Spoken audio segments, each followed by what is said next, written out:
Hey guys, it's Hunter. Welcome to the first Ask-Gufish episode in the new place. Let's get straight to your questions.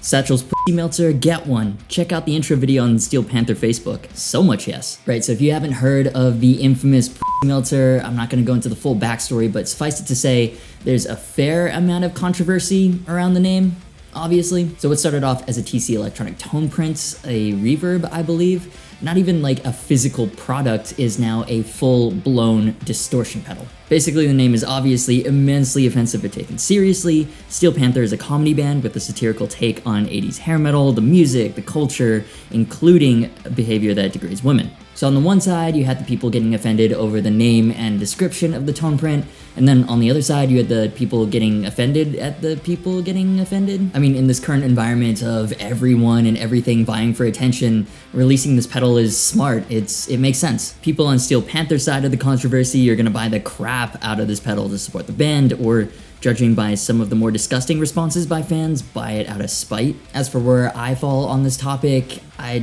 it's so dumb. Steel Panther has built a career around being dumb. The name of the pedal is satirical, it's rude, it's crude, it's so dumb. It's not supposed to be taken seriously, but never underestimate stupid. There are people that try to actually embody that aspect of the lifestyle Steel Panther is making fun of, and for many female guitarists, that can be a very real issue that they deal with daily. I mean, just look at the comments section of any woman playing rock guitar or drums or whatever, or even the comments section of some of the other videos on this very topic. Like, some of it is vile. Why'd I even decide to address this question? It's so dumb. There's so much other cool, family-friendly stuff to talk about. I understand why people are offended over the dumb name, and the extreme overreaction to the people getting offended is dumb. The entire situation is just dumb. But it's like reality TV. It's so dumb, but the more that I'm exposed to it, the more invested I get. Now I'm kind of curious, with all the buzz, is it actually good? Like, is it a new sound? Is it just a rehoused joyo? Well, on the other hand, I don't mind when controversy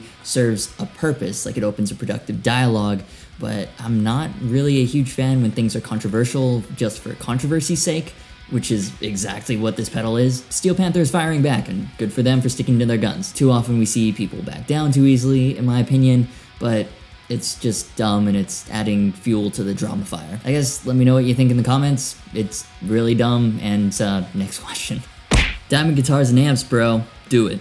Probably won't ever happen, but I'll get into that in a second. If you haven't heard of diamond guitars before, do yourself a favor and check out the website. They look amazing. A little bit of background information: when Dean Zielinski left Dean Guitars in 2008, his new venture was DBZ Guitars. When he left DBZ to start another company, it became Diamond Guitars. And as I said, they make some absolutely stunning looking guitars. They make some ridiculously metal-oriented pointy things like the Bird of Prey, but my personal favorites are Diamond's takes on the more classic shapes. Obviously, being that I'm a single cut fanatic, we have to talk about the Boleros first. This might genuinely be one of my favorite takes on the classic single cut shape. I really like the way that there's almost multiple layers to the top with a binding that extends into the top of the body, and the finishes they come in look phenomenal. Some of my favorites are the Trans Purple, Satin Natural, and Trans White. I've never seen a Trans White guitar with a flame top before. That looks unreal. Then there's the Maverick, which is Diamond's take on the T-style guitar. These have mahogany bodies and spalted maple, I'm guessing veneers. I love how they have string-through bodies and like a natural racing stripe running right through the middle of the body.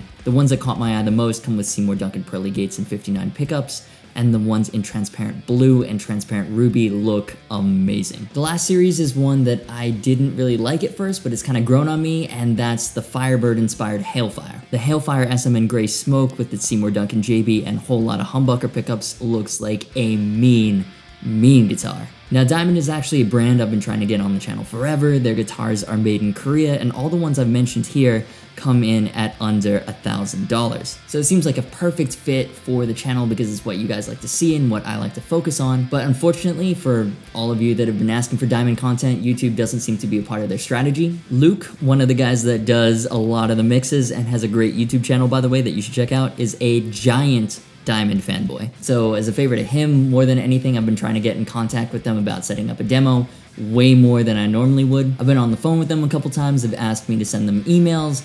No response. Luke's been on the phone with them. They asked him to ask me to send them an email. Again, no response. Not even a, hey, we took a look at the content and we don't think it's a good fit. Just silence. Like, it's no fun working with people who don't want to work with you. And I'm not salty. They have their own way of doing things and it works for them. I guess, poll in the top right. Let me know if you want to see diamond demos and reviews, and if so, which ones. If there's enough interest, I might send them another follow-up with the response data. But, you know, it's very, very unlikely that it'll ever happen, which is fine. I just want to put it on camera for everyone so we can hopefully put to bed all the why don't you showcase a diamond comments. It's not for lack of effort on my part, but, you know, things could change. Do you watch Linus Tech Tips? That obvious, huh? Yeah, Linus Tech Tips is one of those channels that I watch almost daily, and it's actually one of the main influences I use for this channel in terms of review format. For those unfamiliar, Linus Tech Tips is one of the biggest tech channels on YouTube. Computers, phones, graphics cards, everything in between. The videos are characterized by being in depth, but mostly well scripted to keep the pacing constant, the use of a ton of B-roll like tech porn shots, and an emphasis on a product's price to performance ratio. They also do stupidly outrageous projects that no one in their right mind would really bother to do in the real world because it just doesn't make sense apart from the ridiculousness factor. Stuff like playing Fortnite on a 10K widescreen setup, or building a $100,000 PC. Sound kind of familiar? But yeah, I'm a big fan of that long-form, detailed, non-rambly presentation style and how the products are showcased, and that's why I use it as one of the main influences for this channel. If you're at all into tech stuff, I definitely recommend checking out LTT, though now that I think about it, it might be kind of pointless for me to recommend, since if you're at all into tech stuff and you're on YouTube, you've probably already subscribed to them. But yeah, great channel, and I try to take influences from content that I like to watch outside of the guitar niche. The thumbnails, for example, very YouTube gaming inspired. And apparently people like that because I've personally been told by YouTubers with larger followings that they've tried to copy my thumbnail game a bit. Not gonna take full credit for it, but just saying, I've noticed that there are a lot more guitar-related thumbnails with the white outline. Just saying. Have you seen the Harley Benton single cut 7-string multiscale?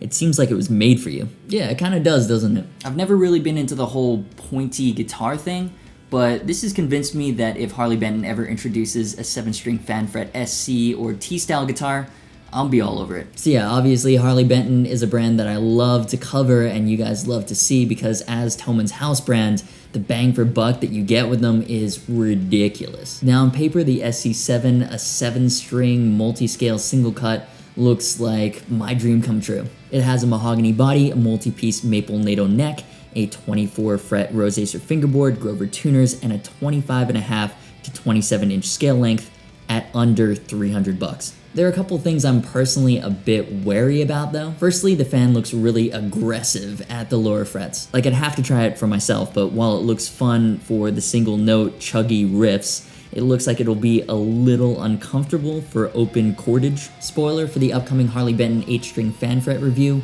which is taking forever to do because I broke the low F sharp, didn't have a replacement, then moving, then this dog bite. It's underway now, kind of, but I'm not a huge fan of the HBZ custom wound humbuckers. The last thing is I don't really like the way that they look. They kind of look really awkward to me, and I'm not really sure why. I also wish they came in different finishes. Right now it's in gloss dark brown burst flame and satin Jupiter burst burl, and I guess I prefer the satin burl, but I would have loved to see this in like a green or blue or purple or something a little less clay colored. But those aren't the only new 7-string multiscales that Harley Benton has dropped. There's also the TE7s. There's something about extended scale T-style guitars that I really like. Obviously, I've demoed the Michael Kelly 507 and 508, and I really like those as well. The TE7s come in at the same sub $300 price point as the SC7s. They have ash bodies, a 5-piece bolt-on maple NATO neck, then the same 24-fret roseacer fingerboard, 25.5-inch to 27-inch scale length. You get the picture. I'm actually more excited to try these than the LP style ones. Again, they've got the same pickups, it's a cheap guitar that can be replaced. From the pictures, the fan looks less aggressive at the lower frets, and the satin trans black flame looks amazing. If that's not your thing, there's also a gloss Jupiter burst burl. I do wish they had matching headstocks. The natural finish doesn't look great to me, but whatever, it's a $300 guitar. So what do you think of these two models? I know you guys love seeing the Harley Bentons. There was a lot of interest around the Fusion and Dynamic models that we talked about a couple weeks ago. What about these? Want to see an SC7 on the channel? T7? Both? Neither? Poll in the top right. And that'll do it for this week's episode of Ask-A-Fish. Do me a favor, and if you enjoyed this video, give it a like. Feel free to leave your thoughts on anything discussed in the comments. Don't forget to hit the subscribe button and turn on notifications by clicking the little bell. It's no guarantee, but it'll give you a much better chance of seeing a new video when it's uploaded. All links are below, including social media and our Discord server, which you should definitely join. As always, thanks so much for watching. You've been awesome, and I'll see you for the next video.